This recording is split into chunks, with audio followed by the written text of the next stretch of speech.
করছি না যাদবপুর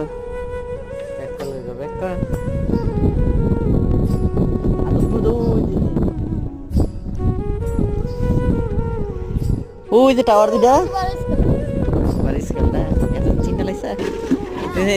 হবিগঞ্জ না ইরাম দিয়া যাও ইরাম না ওইটা